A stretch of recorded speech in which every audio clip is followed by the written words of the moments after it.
오늘 저는 마태복음 21장 6절에서부터 9절까지의 말씀을 가지고 흔들리지 않는 믿음의 신앙, 이와 같은 제목으로 여러분과 함께 은혜의 말씀을 나누려 합니다.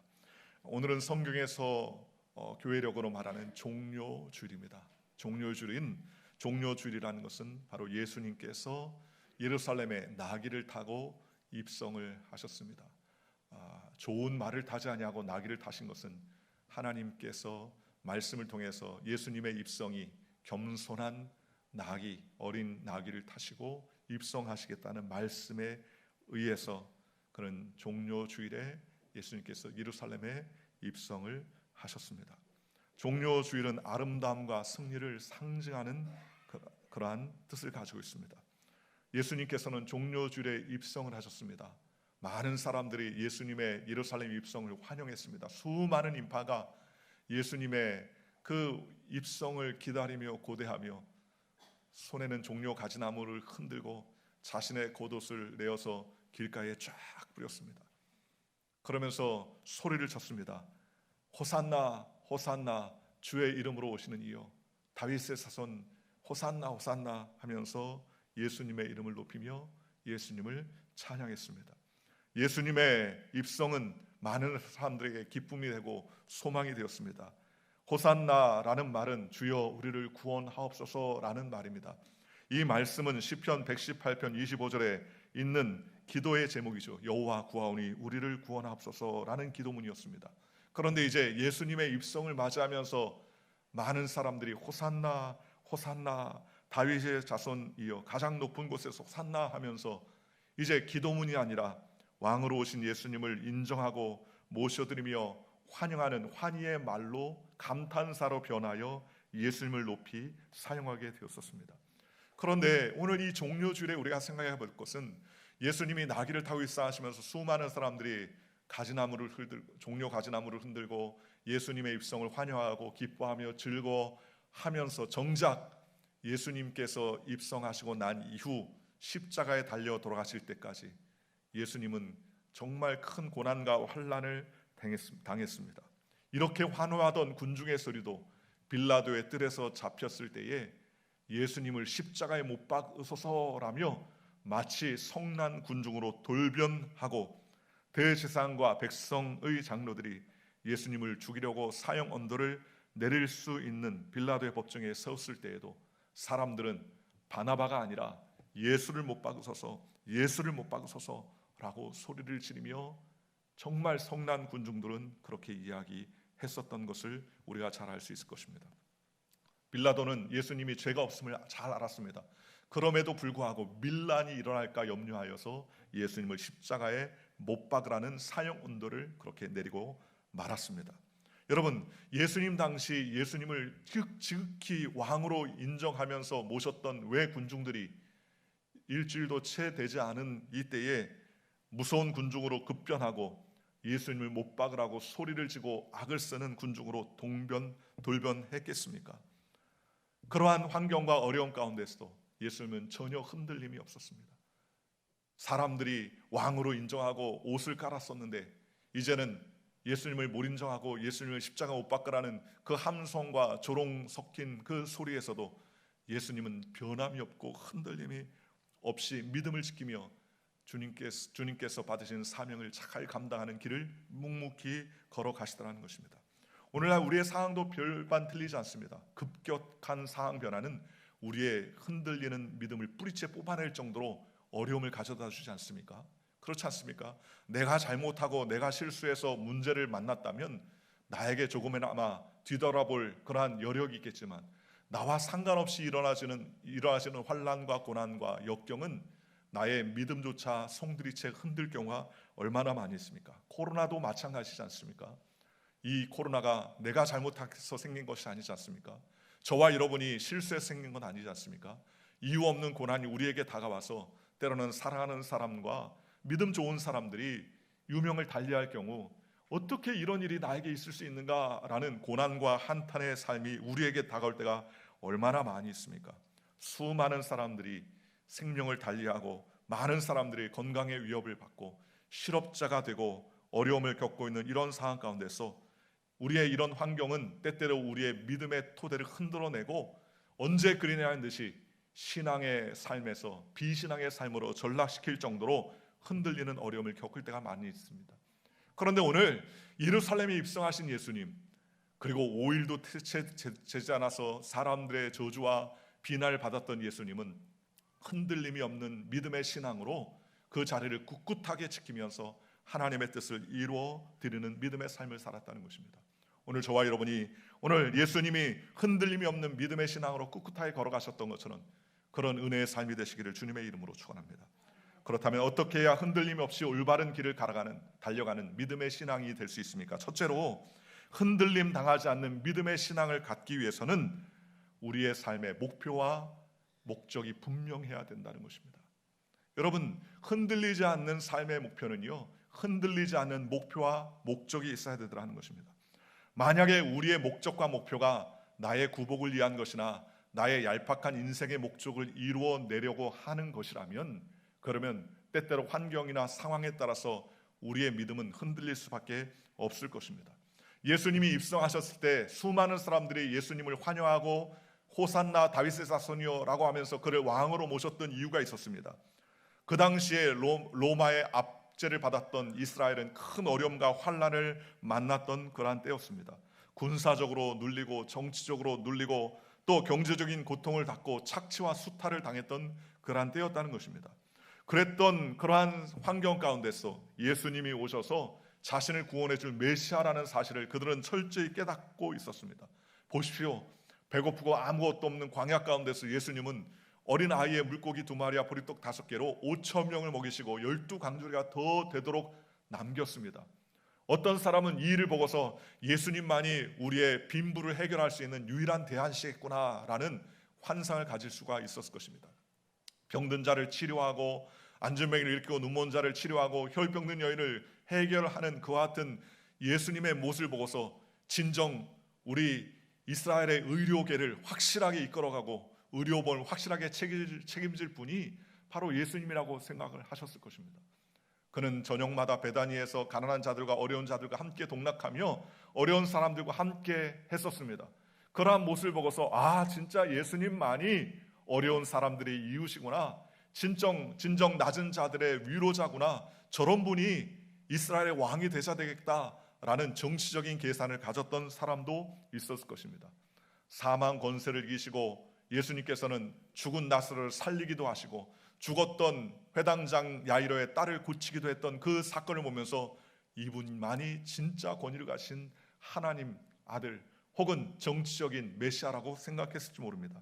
어쨌든 이와 같이 수많은 백성들이 예수님의 입성을 환영하며 기뻐했었던 것은 예수님의 그 행적이나 그 놀라우신 행실을 볼 때에 우리의 왕으로 세우기에 부족함이 없는 분이라고 그렇게 생각했을지도 모른다는 것입니다. 그런데 정작 예수님께서 입성한 이후의 행적들을 보면 예수님은 잡히시고 고난 받으시고 빌라도 앞에 법정에 서시고 아무런 그러한 능력을 베풀지 못하고 무기력하게 십자가를 질 수밖에 없는 상황으로 달려가는 모습을 보고 그들은 자신이 원했던 목적과 목표가 이루어지지 않는 예수님의 모습을 보고 실망하기 시작하고 결국 왕으로 오셨던 예수님이 아니라 이제는 십자가에 못 박으라고 주장하는 죄인의 모습으로 그들은 예수님을 부르짖고 예수님을 십자가에 못 박으라고 주장을 하더라는 것입니다. 왜 이런 일이 있습니까? 그것은 인생의 삶의 의식주의 문제를 해결하는 것이 나의 삶의 목적이라고 생각하기 때문에 그 목적에 부합되지 않으니까 그 목적에 부합되지 않는 예수님을 보고 실망하고 낙심했기 때문이라는 것입니다. 오늘 저와 여러분도 마찬가지입니다. 우리가 흔들리지 않는 믿음의 삶을 살기 위해서는 흔들리지 않는 목적과 목표를 가져야 되는 것입니다. 예수님이 이런 상황 가운데서도 흔들리지 않았던 이유는요, 그는 의식주의 문제, 높임받고 각광받는 문제에 예수님은 집중하기보다는 하나님이 자신에게 맡겨주신 사명, 곧 십자가를 지시는 사명을 감당하기 위해서 오셨다는 사실을 잘 알았다는 것입니다. 휘둘림 당하지 않는 믿음을 갖고 흔들리지 않는 믿음의 신앙생활에 가장 중요한 것은 우선순위 아니겠습니까? 예수님이 이 땅에 오셨던 목적 제1가지, 한 가지는 무엇입니까? 십자가에서 죽으시기로 오신 거예요. 십자가를 지시기 위해서입니다. 부귀영화를 누리고 금이나 은을 치장하며 또 많은 주위에 많은 사람들에게 인정을 받는 것이 예수님의 오신 목적이 아니라 예수님은 하나님의 뜻을 따라 십자가를 지시고 못 박히시고 죽으시기 위해서 이 땅에 오셨다는 사실을 분명히 알고 계셨기 때문이라는 것입니다. 성경은 예수님께서 왜 십자가에 못 박혀야 되는가를 성경은 우리에게 말씀해 주십니다. 왜냐하면 인간의 죄가 사함받을 유일한 길은 예수님께서 십자가에 못 박혀서 우리의 죄를 해결하는 것밖에 없었기 때문이었습니다. 로마서 3장 23절에 24절 이렇게 말합니다. 모든 사람이 죄를 범하였음에 하나님의 영광이 이르지 못하더니 그리스도 예수 안에 있는 속량으로 말미암아 하나님의 은혜로 값없이 의롭다 하심을 얻은 자 되었느니라 그랬습니다. 첫사람 아담 이후로 우리는 다 영이 죽고 육이 죽어야 되는 그러한 존재로 태어났지만 이제 두 번째로 오신 아담 예수님께서 순종하시는 말미암아 십자가에서 모든 사망 권세를 이기시고 우리에게 소망과 은혜를 베풀어 주셨다는 것입니다.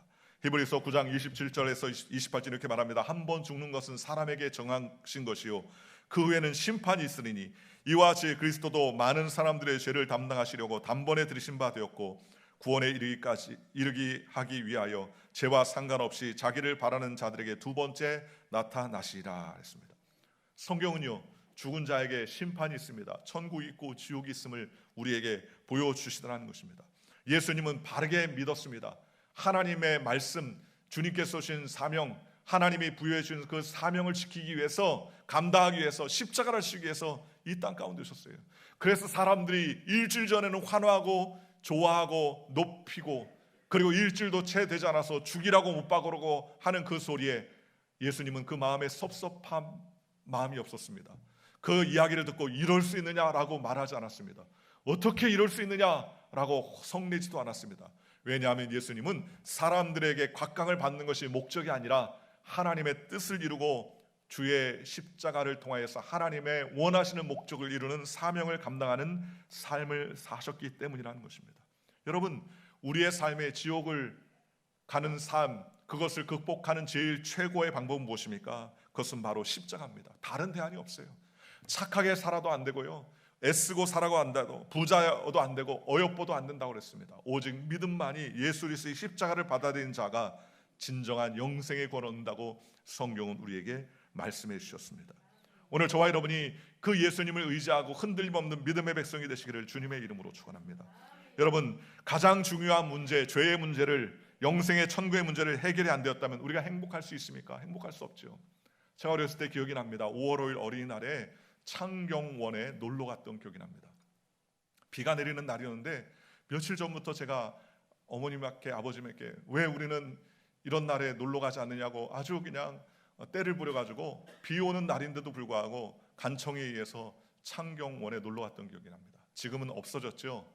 창경궁으로 바뀌었지만 제가 어렸을 때만 해도 창경원은 동물들이 잔뜩 있는 동물원이었습니다. 비 오는 날에 온 가족이 저희 아버지하고 어머니와 저와 여동생 남동생 5 식구가 놀러 가서 구경을 하고 그리고 집으로 돌아가면서 아마 맛있는 음식을 먹으려고 했던 계획이 있었던 것 같아요. 그런데 만원 버스를 탔는데요, 자리가 없지 않습니까? 자리를 찾아서 뒤로 갔는데 앞에 있었던 어떤 신사분이 저희 남동생이 참 귀여웠거든요. 귀여운 애 일로 와라, 무릎에 앉아라 해도 또 거기 가서 탁 앉는 거예요.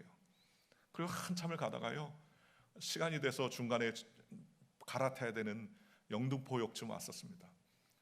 그런데 사람이 많으니까 내려야 되는데 제때 못 내리게 되니까 사람을 삐짓고 간신히 내렸는데 내려와서 맛있는 것을 먹으려고 가려고 했는데 보니까는요, 웬걸요, 어머니가 사색이 된 거예요. 얼굴이 다 내린 줄 알았는데 막내가 안 내렸어요.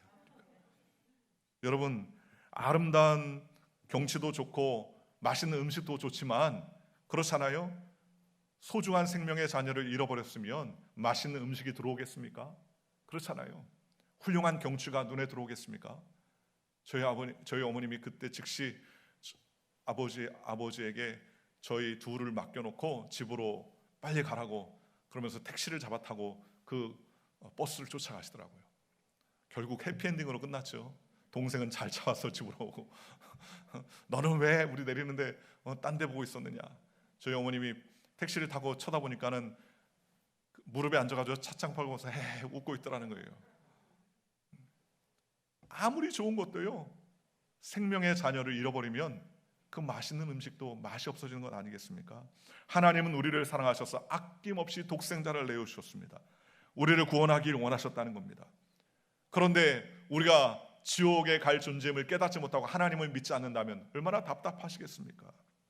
유일한 구원의 길이 바로 예수님이라는 사실을 기억하고 오늘 우리는 십자가를 붙들고 흔들림 없는 믿음을 가지고 하나님의 나라와 영광을 위해 달려가는 믿음의 백성이 되시기를 주님의 이름으로 축원합니다. 두 번째로 우리가 흔들리지 않는 믿음의 신앙을 갖기 위해서는요, 바로 하나님을 믿는 완전한 믿음에 거하는 하나님의 백성이 되어야 된다는 것입니다. 여러분, 예수님이 악인인 빌라도의 법정에 선다 할지라도, 대제사장과 당시 장로들의 거짓말을 하며 악행한다 할지라도 예수님은 흔들리지 않았습니다. 당신들 어찌 이룰 수 있습니까? 나에게 왜 이렇게 못되게 할 수 있습니까? 왜 천말이 들리지 않습니까? 나를 왜 때립니까? 예수님은 원망하지 않았습니다. 마치 도살장에 끌려가는 어린 양처럼 말하지 않았다는 거예요. 1절에 보니까는 양을 깎는 그 일을 하시는 분을 만나서 얘기를 들어봤는데요, 양은 참 특이하답니다. 탁 잡히면은요, 보통 짐승은 탁 잡히면요 안 잡히려고 막 이리 뛰고 저리 뛰고 한다지 않습니까? 근데 양은 딱 잡아가지고 딱 눕히면요 가만히 있다는 거예요. 딱 잡히면 그냥 가만히 있어요. 그 죽어도 죽는지도 모르고 그냥 가만히 있는 거예요. 그래서 성경 말씀에 도살하는 양같이, 도살장에 끌려가는 양인데 목소리를 들리지 않어요. 여러분, 어렸을 때 시골에서 돼지 잡는 것을 제가 본 적이 있는데요, 얼마나 시끄러운지요. 돼지가 막 꽥꽥 소리를 지지 않습니까? 나 죽소, 사람 아니 돼지 살려, 그러면서 막 그렇게 소리를 지는 것처럼 꽥꽥거립니다.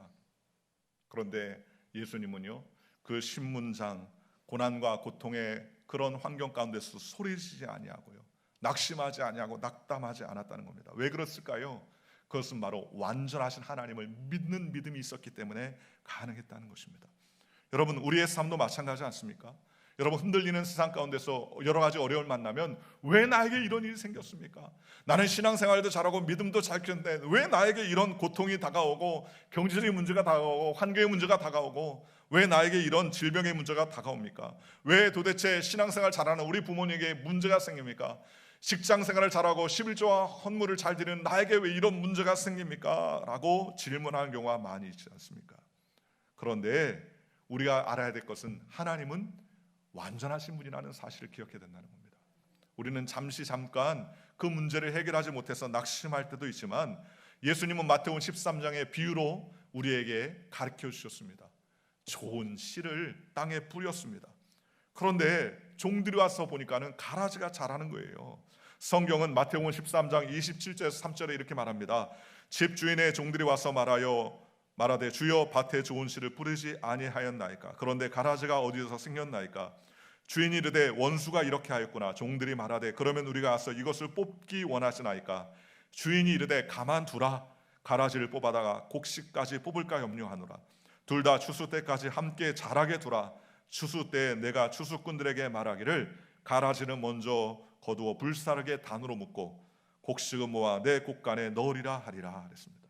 왜 하나님을 믿는데도 불구하고 악인들은 이렇게 형통합니까? 왜 하나님 믿지 않는 사람은 저렇게 잘 먹고 잘 삽니까?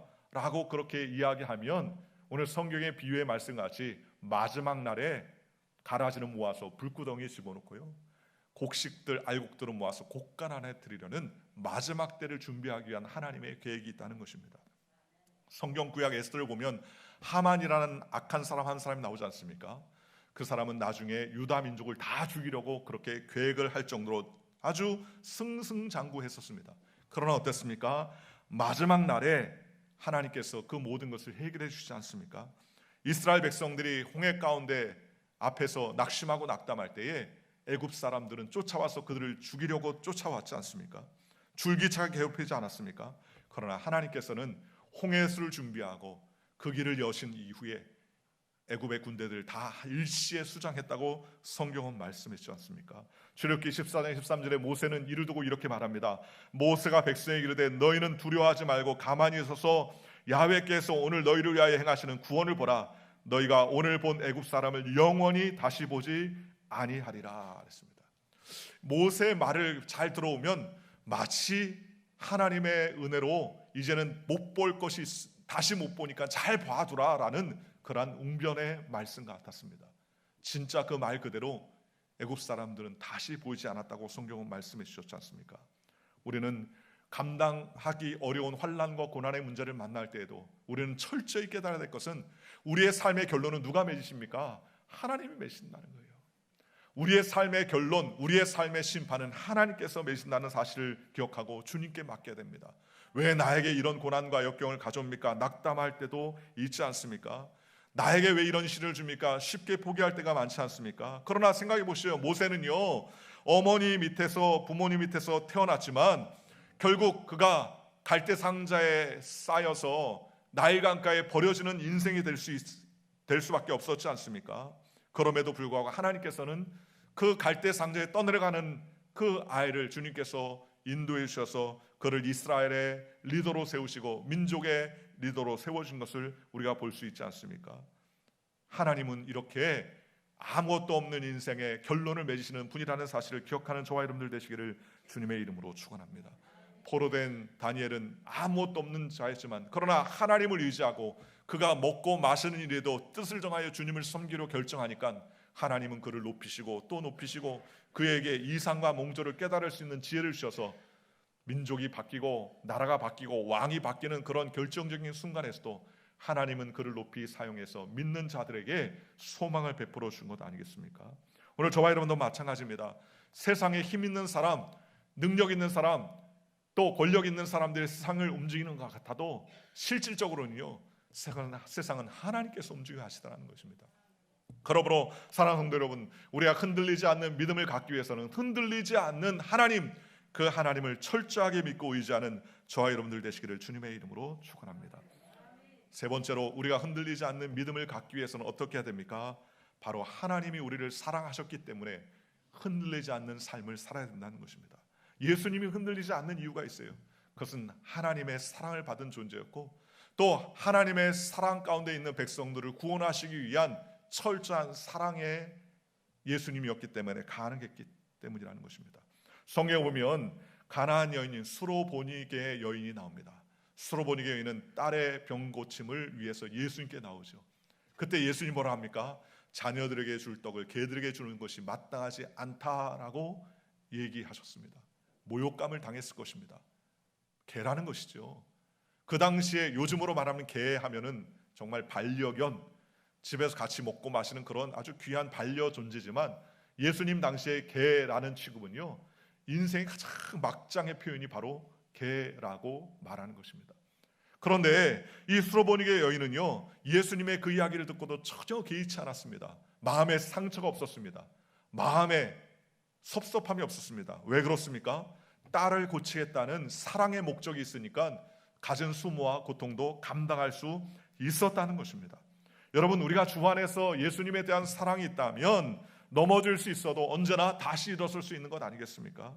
여러분, 누군가 사랑하면 그 사랑을 통하여서 견뎌낼 수 있는 것 아니겠습니까? 교회도 마찬가지죠. 교회를 사랑하는 마음이 있으면 때론 시험이 오고 때론 섭섭한 마음이 와도 그것을 극복하며 인내할 수 있는 것 아니겠습니까? 사랑하는 마음이 있다면 어떤 장애물도 뛰어넘을 수 있는 것 아니겠습니까? 여러분, 우리의 마음 가운데 사랑의 마음이 있으시기를 주님의 이름으로 축원합니다. 예수님께서 사랑 가운데 모든 것을 감당하셨기 때문에 예수님은 능히 감당할 수 있습니다. 베드로가 3번이나 예수님을 모른다고 저주하고 부인하고 욕했음에도 불구하고 예수님은 그를 용납할 수 있었던 것은 예수님의 관심이 그가 어떤 욕을 했는지에 관심이 아니라 그럼에도 불구하고 예수님은 베드로를 사랑하셨기 때문에 엉뚱한 이야기, 못된 말 했음에도 불구하고 예수님은 베드로를 용납하여 하나님의 위대한 증인의 삶을 살 수 있도록 붙잡아 주셨다는 것입니다. 가나안 여인도 수로보니 여인도 예수님께 수치와 모욕을 당하면서까지 참을 수 있었던 것은 그런 수치와 모욕을 감당할 수 있는 강력하게 딸을 사랑할 수 있는 사랑의 마음이 그에게 있었던 것 아니겠습니까? 성경은 요한 1서 4장 18절에 사랑 안에 두려움이 없고 온전한 사랑에 두려움을 내어 쫓는다라고 성경은 말했습니다. 또 하나님은 사랑이시다라고 성경은 우리에게 말씀해 주셨습니다. 예수님이 수많은 고난과 역경과 어려움, 가시면류관을 쓰고 손과 발에 못 박히고 창에 맞으시고 물가피를 다 쏟고 심지어 목숨이 완전히 끊어지는 그러한 완전한 절망에 이르는 고난을 받았음에도 불구하고 예수님께서 끝까지 인내하실 수 있었던 것은 바로 우리를 사랑하시는 그 사랑으로 인하여서 말미암아 물과 피를 쏟으실 수 있는 힘을 가질 수가 있었다는 것입니다. 오늘 사랑하는 성도 여러분, 저와 여러분이 이와 같은 흔들림이 없는 믿음을 가지시기를 주님의 이름으로 축원합니다. 하나님을 사랑하면 잠시 흔들리는 일이 있어도 다시 흔들리지 않습니다. 어려움이 있어도 그것을 극복하는 삶을 살 수 있도록 하나님께서 능력과 은혜를 베풀어 주신 것 아니겠습니까? 오늘 종려주일에 예수님은 수많은 사람들이 왕이신 예수님, 호산나 다윗의 자손이여 우리를 구원하옵소서라고 칭송하며 자신의 겉옷을 기꺼이 그 땅바닥에서 내놓는 그 환호의 모습 속에서도 예수님은 흔들리지 않으셨고, 갖은 핍박과 환난 가운데서 예수님은 흔들리지 않고 섭섭함이 없으셨습니다. 그 이유는 다름이 아니었어요. 그것은 바로 첫째로 하나님의 목적, 목표를 뚜렷하게 갖는 인생관을 갖고 계셨으며, 죽기까지 헌신하시기는 목표와 목적을 이루시는 삶을 가지셨기 때문이었으며, 또 어떤 상황 가운데서도 결론을 맺으시는 분이 하나님이라는 사실을 끝까지 인지했기 때문이라는 것입니다. 마지막으로 예수님께서 우리를 사랑하신 그 사랑으로 모든 것을 감당할 수 있었다는 것입니다. 나를 위해서는 할 수 없어도요, 여러분 사랑하는 자녀를 위해서는 감당할 수 있는 것이 얼마나 많겠습니까? 그렇잖아요. 제가 일본에 있을 때 기가 막힌 일이 있었는데, 그 자녀가 손가락이 하나가 없었어요. 엄지손가락이 하나 없었습니다. 근데 이 자녀가 장성해가지고요, 선을 보게 됐는데 그 남자가 마음에 들었어요. 그 남자도 이 자매가 마음에 들었습니다. 두 번째, 세 번째 만나다가 세 번째 됐을 때 이 남성이요, 이 자매를 사랑하니까 슬쩍 손을 잡으려고 했는데 손을 뿌리쳤습니다. 이 자매는 혹시 내가 엄지손가락이 한쪽이 없다는 사실을 알게 되면 혹시라도 문제가 생길까 봐 손을 못 잡겠는데, 남자는 그 모습을 보고서 너무나 조실한 자매구나, 손 잡는 것까지 아직도 허락하지 않을 정도로 정숙한 자매구나 하는 사랑의 마음이 더 생겼다는 겁니다. 그리고 결국 프로포즈를 받고 결혼을 날짜를 잡게 됐는데요, 이 딸이 너무너무나 고민하는 거예요. 내가 결혼하게 되면 내가 엄지손가락이 짧고 없다는, 마디가 하나 없다는 것 때문에 혹시 파혼당하지 않을까 전전긍긍했습니다. 그런데 그 엄마가 그를 데리고요, 병원에 데려간 거예요. 그래서 병원에 딸을 한쪽에 앉혀놓고 그 의사 선생님한테 고백을 합니다. 내 평생 소원이 하나 있습니다. 그건 뭐냐면, 만약에 할 수 있다면 내 엄지손가락을 잘라서 내 딸의 손가락에 이식해 줄 수 있나요? 그렇게 얘기를 하더라고요. 그 이식을 했는지 안 했는지는 내가 기억이 안 납니다. 그런데 여러분, 왜 그렇게 엄마가 이야기할 수 있습니까? 딸을 사랑하기 때문에 그렇죠. 손가락이 아니라 팔이라도 잘라줄 수 있는 것이 부모의 사랑의 마음 아니겠습니까? 바로 예수님은 우리를 사랑하셨기 때문에 십자가까지 지으시고 바로 우리에게 물과 피를 다 쏟으신 그러한 분이셨기 때문에 섭섭한 일, 여러 가지 환난과 고난의 일을 만났어도 주님은 흔들리지 않는 믿음의 삶을 사셨던 분이었다는 것입니다. 오늘 저와 여러분이 흔들리지 않는 믿음을 가지시기 바랍니다. 세상 사람 말 한마디에 마음이 무너지고 섭섭하고 중내산해하지 마시기를 주님의 이름으로 축원합니다. 친한 사람 한 사람이 나에게 몰인정했다고 그것 때문에 이제는 이민생활이 끝장났네 어쨌네 낙심하지 마시기를 주님의 이름으로 축원합니다. 봉사하며 헌신하는데 누가 인정해주고 바라보지 않았다고 이럴 수 있느냐고 낙담하지 마시기를 주님의 이름으로 축원합니다. 오직 우리는 하나님께서 맡겨주신 그 사명을 잘 감당하고 우리의 삶을 모든 것을 다 보고 계신 하나님을 의지하며 사랑의 마음을 갖고 끝까지 달려가는 믿음의 존귀한 주의 백성들 되시기를 주님의 이름으로 간절히 축원합니다. 기도하겠습니다.